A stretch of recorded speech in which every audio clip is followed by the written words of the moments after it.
Your marketing is starting to produce a flow of leads or enquiries. Now let's look at how to convert more of those leads into sales. The first strategy is very simple and yet is very effective. It's called follow-up. Every time you meet a potential customer or send a quote or submit a tender, you start the conversion process.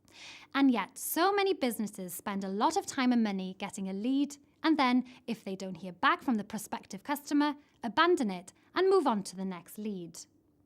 All that time, effort and money is wasted, and what's more, you may be walking away from a potential sale. Just think how many times you've been offered something, and you've been so busy that you didn't get around to ordering it.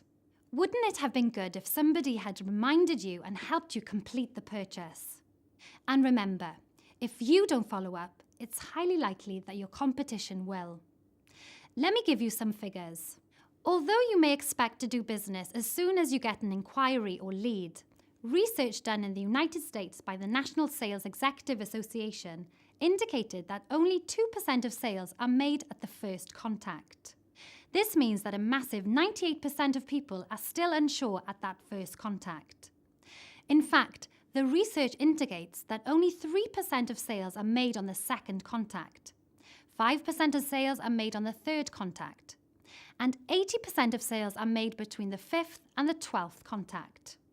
The absolute figures from this research are not as important as the trend, and that suggests that you can improve your chances of success simply by being persistent and taking the opportunity to build and advance the relationship every time you're in contact with your leads.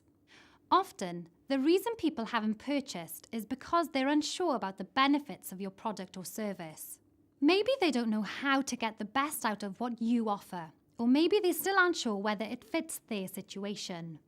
They may not understand why what you offer is better for them than what your competitors offer. Your customers are often asking themselves, why? Why should I buy from you? Why should I buy this product or service instead of that one? Why should I buy today? Why should I spend this amount of money? Why should I trust you? And many other why questions.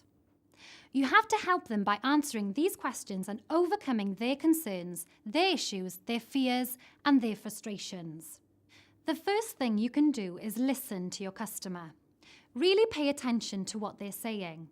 You want to give them answers to their questions and concerns and demonstrate how you can solve their problem.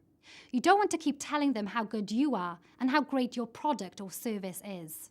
This isn't always an easy or quick process. You may have to keep asking questions so that you can fully explain to your customer how they benefit. Check your understanding of their answers and use the information you gather from them to show how you can help them.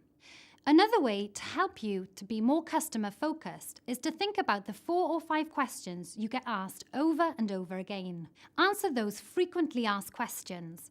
Volunteer the information when you're talking to your prospective customer, or include the answers on your website or in your brochure or sales letters. Remember, every contact with a prospective customer is taking you one step closer to a sale.